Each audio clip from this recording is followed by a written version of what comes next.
and it'll work. All right, we're recording. All right. All right. So looking at the agenda on the wiki, we had somebody put on their International Library Automations Perception Survey. So I'm not sure who put that there. Probably Chris Davis. Let's say nobody's claiming it. Okay. Well, we could circle back on that, I guess. I don't know what they're. Anyway. All right. So the next thing we had on there was conference preparation update, and the first thing, if you all haven't seen it, the announcement went out. The voting's open, so vote early, vote often, and this is there's no electoral college, so. Yeah. I think we have 5 candidates this year. One West Coast. Was there? No. I think there's one in Idaho, one in Kansas, one in Utah, one in Texas, and one in New Hampshire. Thank you. Yes. So nobody way West Coast, but it sounds like we've got a pretty good selection for folks. So yeah, do go vote. Is it too early to know if there's any kind of programs, soliciting for programs for that yet, or not yet? That'll be the next thing after we decide as a group where we're going to be, and we know kind of the layout of our conference facilities. Then we'll start working on doing a program request, so people can start sending in either ideas for programs they would like or programs that they would like to do. So okay, thanks. That'll be coming soon. Well, after the beginning of the year, but that's way sooner than I like to think about. So Okay. Yeah, it is coming up rather rapidly, isn't it? All right. So the next item we have on there is general developments. So this is where we talk about developments and try and either come up with something that we all agree with, or I feel like if you have a development that you're working on, it's a good idea to share it, because sometimes you can easily integrate someone else's needs into your development and make it more useful for the whole community. Let's see. So I don't know about anybody else, but it seems like lately one of the big things we have questions about and issues with are payments, as far as integrating with some kind of payment system, financial system. There's so many different options out there. And it seems like we have issues with our various payment systems of one kind or another. Either it's the bank has a problem, or the middleman. I can't remember what they're called right now, but just all of those kinds of issues. Yeah, the credit card processor. Yeah, the processor. We had some settings that weren't aligned. This had nothing to do with Koha, but the settings were not the same in the processor as they were on the local devices. So some were working at some branches and some were not working at other branches, and it was just a nightmare. And we had thousands of dollars stacking up that was not showing up at the bank. And anyway, took a lot of time. So maybe it's time for a new vendor. Well, we have the thing that we're trying to do is so we're part of a municipality, so they have frankly they have to get themselves in order and choose one or two vendors for the whole municipality to go with. But they also have to be flexible enough that we can make our systems talk to them, because I don't want to pay for the development and then have them pull the rug out from under me 2 years from now and say, oh, we're not using that vendor anymore. Yeah. So now you have to do another development. So We went through that same process. We used FIS. We had to wait for the county to decide who they wanted, and then we had a development. But it works great. No problem whatsoever. And Kyle did a great job with it. But yeah, we are pretty much stuck with that vendor now. right. So it's ironic, but you end up with the thing that we're all that we don't have with Koha, with the financial systems, you end up with vendor lock-in because you're stuck, especially if you're going with what your like parent organization has. So, and you have to think about it, $100 and some odd thousand of library fines collected a year versus millions and millions of dollars of electric utilities, water, sewer, development fees, whatever. They don't really care. They just say, Chris, Well, have you investigated what we've got right now in Koha with the PayPal? I would love to use that. Our finance department was strongly against using PayPal. I can't remember why. There's another product out there as well called Comprise that Round Rock is currently using. And Kyle had to work with them that I know of. I haven't heard that they're not set up on it. I know that's the system that they wanted to go to. And I think Comprise has some different offices, but I think their main office is out of Texas. Okay. So You're also going to have that problem with PCI compliance. Yeah. And they're really getting strict. We had to go through an audit, and ours came out the best. So we're really happy with it. There's no way you can make a payment without owing something. And so it's pretty locked down. But you have to consider that too. Something like PayPal may not measure up there. Right. Yes, we have our self-checks have Comprise, and our front desk has another system, and it's an Envisionware system, and our online has yet another system. So it's really too many vendors to deal with. So have you thought about just locking down to Comprise and have them work with you on every piece? I think that they might be on the short list because one of the things what I either want to do is I want to go with something that our city goes with for the majority of their payments, whatever that might be, and then I would be willing to do some kind of development or something. Or, like you said, just go with one that's already been resolved. Right.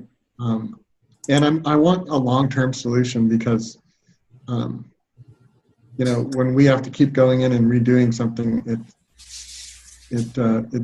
I would rather be spending my time making Koha do more cool things than make it figure out how to take the $2.35 fine.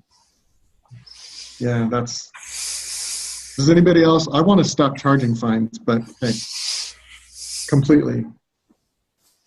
Charge them for lost materials, but not for fines at all.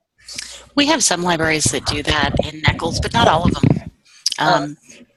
Switch libraries have moved to that where most of the fines, we are a group of small academic libraries, and I think partly for good PR, they waived a lot, or they got rid of a lot of fines, and there's just replacement costs, except for things like reserve and our equipment. Yeah, same here. We don't charge fines at all, but we have such a small library and such a low circulation, really isn't worth the trouble. The only thing is when residents finish the program and are leaving, if they still have any books, they have to pay for them. That's about it. We've started with eliminating children's fines, and I think they plan to go farther, but that's our first start. Yeah, that's kind of what I'd like to do, is start with that. But unfortunately, they see it as a revenue stream, even though it costs more to collect it than it does produce. I have a friend in around the Pocatello, Idaho area, and she wanted to get rid of fines, and her board was really resistant to that. And so the first step she took in that direction was, she said, you know, we do food for fines 1 week every year. Can we just do food for fines all the time? And then they started. The trick was to try and find ways to wean the board away from the idea of fines.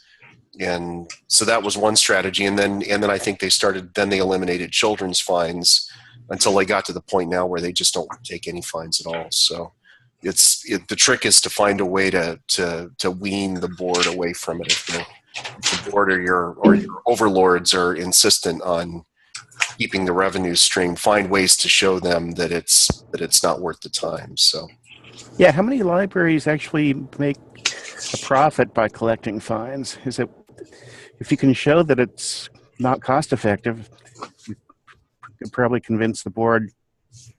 Well, maybe. There's Yeah. a lot of people that don't like the fact that you're not making people responsible, that you're using public funds and just giving it away. So that's a part of it. I mean, go figure. We're not giving it away if we charge them for lost materials or not returned. We're just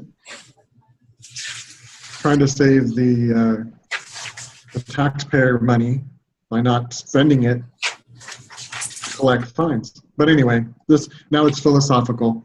So I noticed several of you posted on the chat that you didn't have that you weren't collecting, that you weren't using a payment system.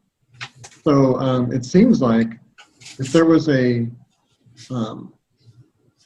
although I guess you would think that PayPal, I mean, how much more open can you get, right? But I mean, there are other products out there too, but you know, maybe efforts should be directed at coming up with something that lots of libraries could use.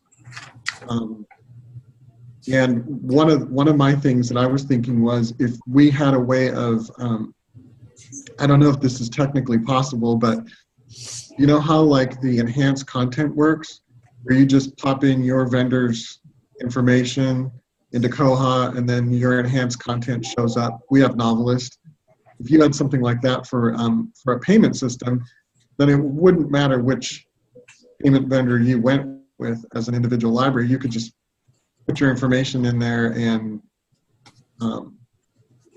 it would work. So like, again, I don't know the technical part of it, but what about starting by collecting a list of who's using what, just to get a list of the players? That's a really good idea. Because we have a development. We only take online payments. We don't take them in the branches. Okay. We get tons of them, and you know, it's all already done. So if someone wanted to do similar, they could pop right in there. So email to partners? Yes. And then maybe one of us can try to compile it on the wiki or something as a reference tool. Chris, sorry to interrupt. This is Jenny Schmidt. I'm from the Switch Library Consortium. Is there any way to go over a little bit and on the wiki in terms of what you're doing now to update the wiki? Are the people involved in this committee in charge of that? I'm somewhat new, so I'm not sure who's updating that. Okay. Chris, I can take this one if you want. The wiki is, let's see. Let me make sure I'm on the right. Okay, the wiki is at koha-US.net. And it is, nope, that's not the right one. So on top of these. Sorry. Okay, so it's basically Some of the anybody numbers are can white. request a account. No, You no, go no. up here to the Not right not- corner. It's just basically a media wiki, same thing that Wikipedia is set up on. Right now, it's a lot of conference stuff. We do, however, have developments under consideration. There are about 3 or 4. Well, there looks like there are 2 developments and then some brainstorming going on the wiki. So basically, if you are interested in contributing to the wiki in any way, just go up here to request account. I get those. Nichols hosts the wiki for the group, and so I get those emails, and I'm pretty quick about getting in there. And then from there on, it's just if you've got information that you can share, then by all means, please do. We do have our monthly online meetings, the agendas, that kind of thing. Archives of past information. It's okay. I keep whatever Officers or you bylaws, want. all of that stuff is Okay, as far as other numbers, do you have any idea what numbers? I don't go there. Just tell me. Stop the share there. No, numbers. Okay. So, so that was my complaint for the week, is financial systems. And let's fix them. Let's see. Does anyone else have a discussion item for general developments or? Well, this is Jenny again. I posted in the chat that our group, we'd like to see developments in the area of cereals, and we're kind of brainstorming ideas for that, which I posted, but our group is looking at that next week. We're going to be meeting to talk about that, and then we'd like to submit them to Bywater for if anyone's interested in any kind of cereal improvements. We're hoping, we're a consortium, and we're hoping to have more support for open and closed subscriptions and content that's electronic versus it's a little bit more heavily focused on print, that kind of a thing. But that's as well as a little bit more control over search, mapping for searching in the OPAC. Those are areas that we see as a priority for Koha for us. Okay. I see your post there in the chat. Okay. Yeah, it sounds like something that would be useful to have. I mean, 99% of our journals are online. And I think, if I'm not mistaken, that Serials is one of the newest modules, so it could probably use some work. Yeah, we're looking to have a little bit more repeat or consistency when you're in the serial subscription area, having that area look like, or have some of the screens match with when you're in the add detail, the cataloging area. There's a lot of clicking to get where you need to be, and we were hoping some of the screens would kind of match up so you could edit if you're in one area of Koha versus in the subscriptions. And let me think. We don't receive a good subset of our serials because they are electronic. So we'd like to work on a development where it kind of recognizes, like maybe there's a new authorized value that recognizes it's paper versus electronic, and then you're not guided into that receiving area for issues because we're having fewer and fewer of those. So we'd love to see, I don't know if this group talks about Bywater has that group of, I forgot what it's called, but it's like shared developments. But if it's, we're open to any other institutions that, maybe want to go in on any kind of serial improvements. Right now, we have our subscription tab in the OPAC suppressed from public view because it's just a lot of information, and we find it's too confusing for the patrons, so we just suppress it.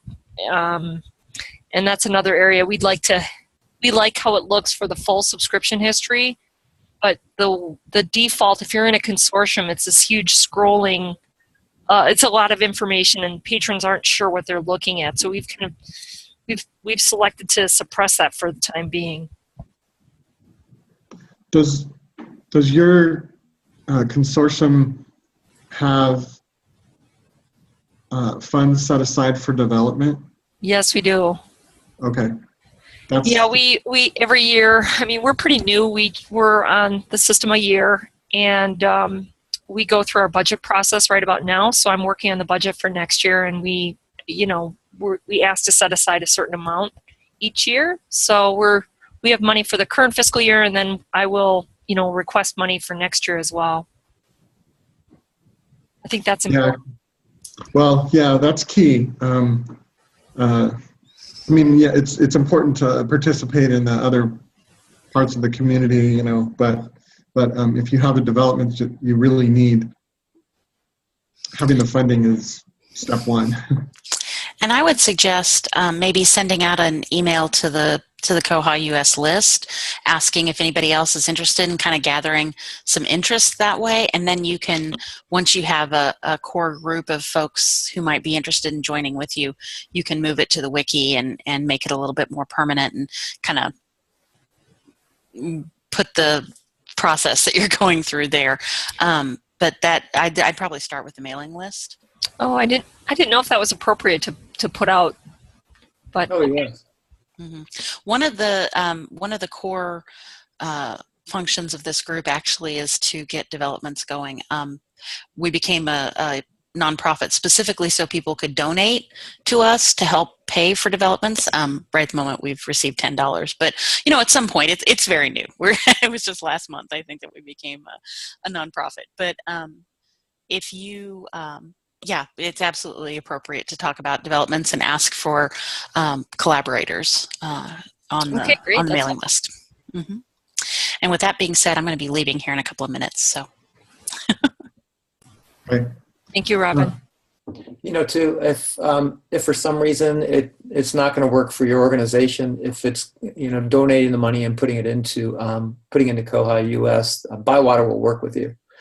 And if we need to put that money aside and designate it toward the particular development, and even if that's layered, let's say at the end of your fiscal, you want to go ahead and put that money towards the development, then you've got new monies you want to put towards that same development.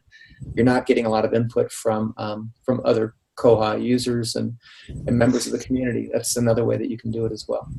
Try to influence as much as we can things going to the U.S. though. It's kind of fun that we've got this 501c3 and we can and really get this thing rolling.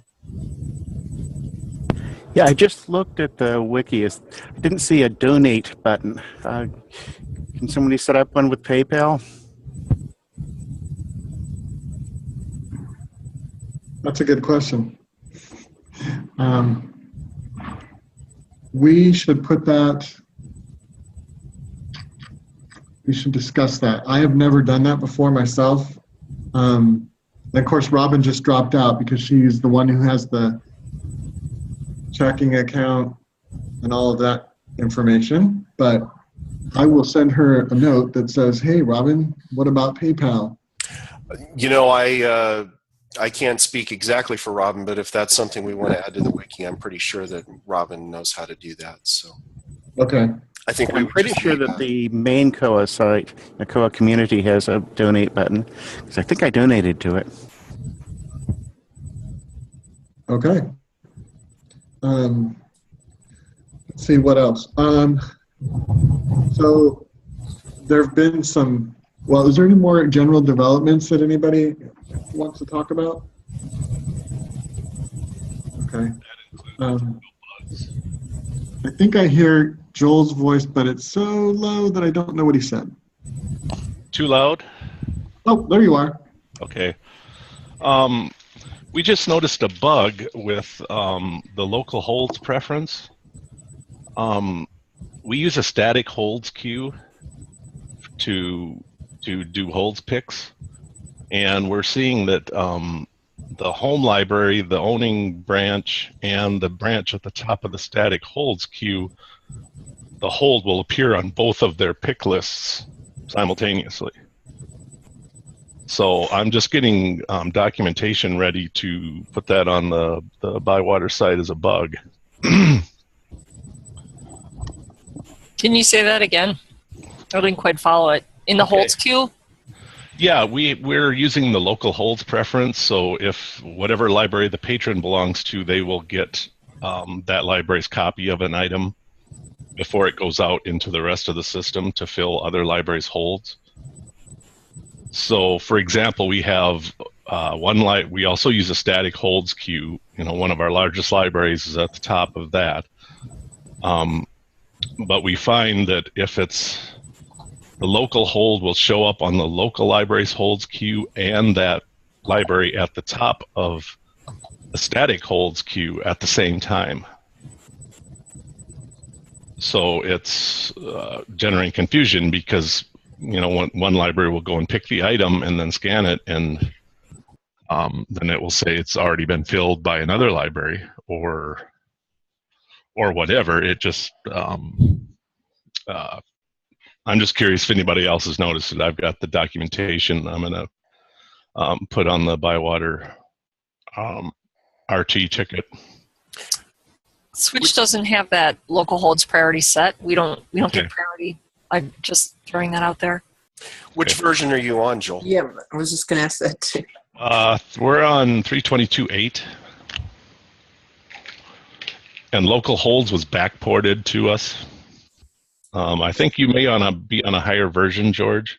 We just upgraded to 322.10 Saturday. So because there's another bug related to local holds priority where it conflicts with the holds queue settings, and 322.10 fixes that. So, but we haven't started using it yet. Our plan was to get this bug fixed, and then I'm going to try and introduce that to everybody probably at the beginning of February. So if there's bugs with it, I want to know before we start using it. So, well, yeah, I will put in a ticket to see if we can get moved up to 22.10 as well, and then we can check again if that situation still occurs.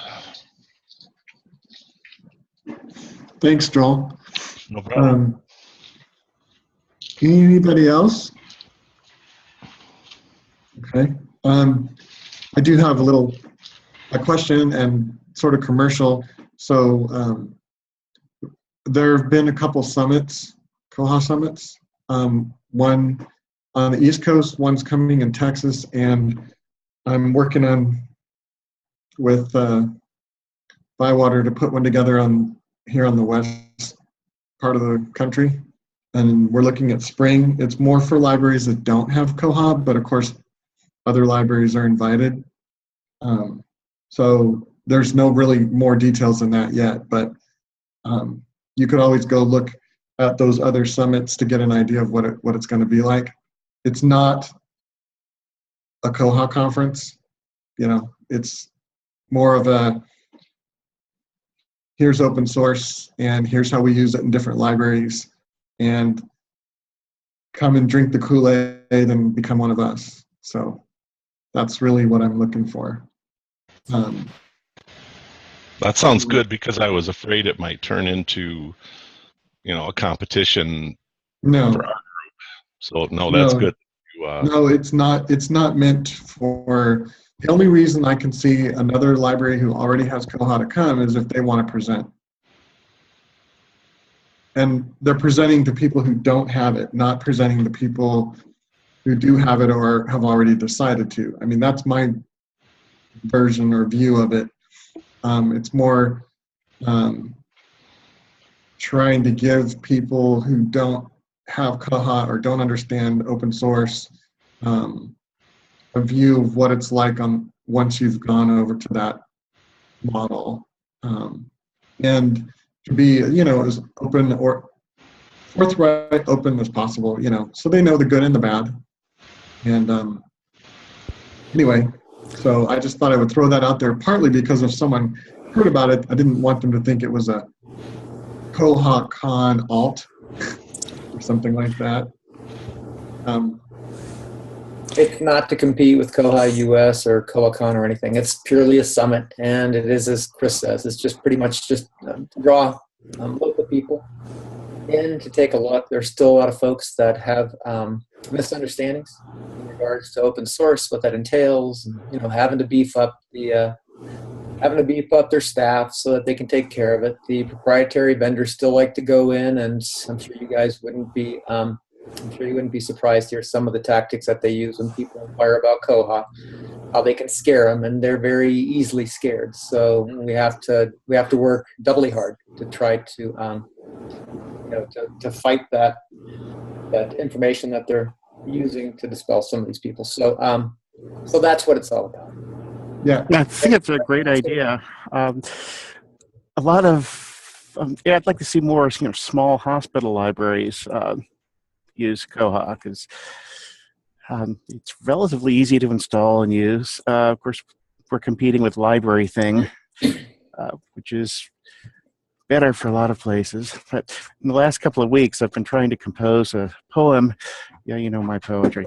On the theme of Koha is for everybody. But something that doesn't sound like the VD song. So far, the muse has not struck. I'll let you know. Keep us apprised of what you're doing. I kind of feel like in some cases, we reached out to other libraries in our area, not too far, but somewhat. And I kind of feel like we've been courting them for years. And this is a way for them to come, spend one day, no risk, go home with a timeshare,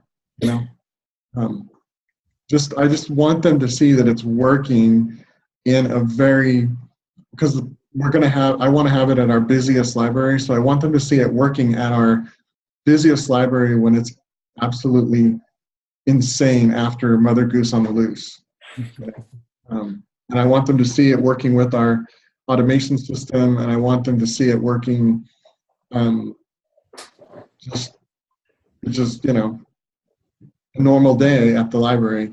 It's not like we're limping along or something. It's a huge show and tell, and we're trying to get people from different library types to come in and talk. In Texas right now, we've got, I think there's going to be a group coming from the University of Texas, and there are people from public libraries, a special library. So we're getting different people in there from different library types that can tell about their experience, and we can model it for them. We can show them what it takes, and we can talk a little bit about how they can do it or how they can have a vendor come in and do it. In particular, us, since we're the ones who are working to put this on. But for anyone who's curious, we're going to be doing it at McKinney Public Library. That's in Dallas-Fort Worth in like the northeastern corner. And then, of course, at Roseville. That's McKinney's going to be in February 15th. And Roseville, I think we agreed, Chris, that April 5 is going to be good. Mm-hmm. Yep. I just thought of something, which means I haven't thought through the logistics, such as money. Maybe koha-US could get a booth at, let's say, MLA, Medical Library Association, Special Libraries Association, and just invite people in to talk about it. Yeah, and I guess my feeling is that, there's a critical mass. The more libraries of a type that join, the more developments will occur and the more best practices will come to fruition. And, I've always felt like we have all these public libraries and we're all paying, well, this is before Koha, we were all paying these proprietary vendors, and then not being able to leverage what our other government agencies and or nonprofit had put into the software and everything. We're just sort of like giving our money away. So this way we're not, because we could potentially be on the same software forever, So I know I'm talking to the preaching to the choir, but that's kind of the angle I'm taking on it. Sounds like the arguments you can make for buying a house rather than keep renting. Yeah, don't pay somebody else's mortgage. Anyway, so that was my commercial, and let's see, if we don't have anything else, then I can go to my holiday brunch and take the fruit that I volunteered to take, that people are probably wondering where it is, and we could set the time and date of our next meeting. So let's see. Who wants to tell me what it is? You know, if I can mention real quick too, I don't know if it is of any use to you all to know where we're going to be for our conferences. But if you know, if somebody wanted to make an inquiry from koha-US to Nate to ask him, look, we'd kind of like to have an idea of where you guys are going, and you know, just to see if it's something that's going to be in somebody's area. If it's something that even if you want to come and work the booth with us, you know, it's open to you all, I'm sure. So if somebody wanted to make an inquiry to Nate, see if that's in line with you all, then feel free. Sorry, Chris, go ahead. Oh no, that's fine. So what would the next one be? January 18th? January 11th. 11th. Okay, no wonder I'm a week off. Okay. Ah, here we go. I already have it. Okay.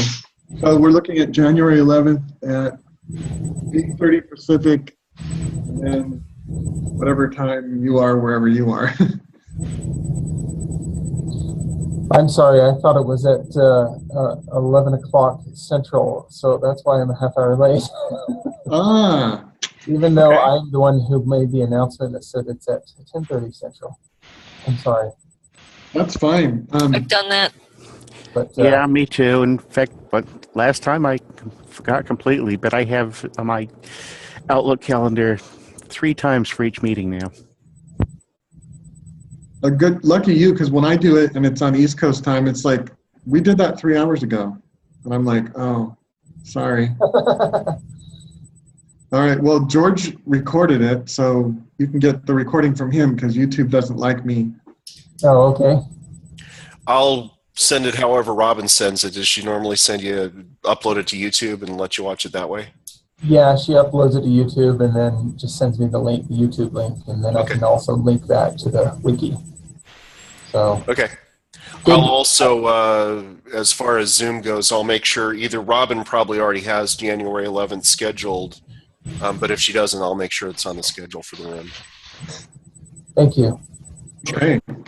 I put on the agenda, Marshall Breeding contacted me to remind Oh, that was everybody you. to fill out the library automation survey. Did you announce that, Chris? I announced that it was on there, but we weren't sure what the. I'm sorry. Again, I should have been there. So let me bring up the email here. Hold on here a moment.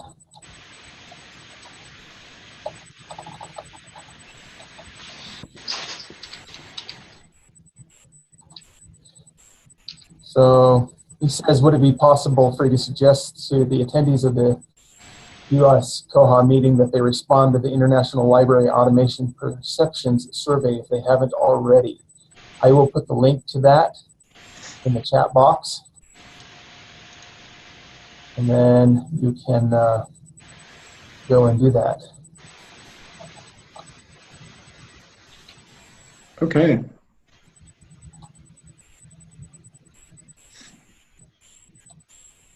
All right. So if that's everything, then we will stop recording and wish everyone a happy holidays and happy New Year. Holidays.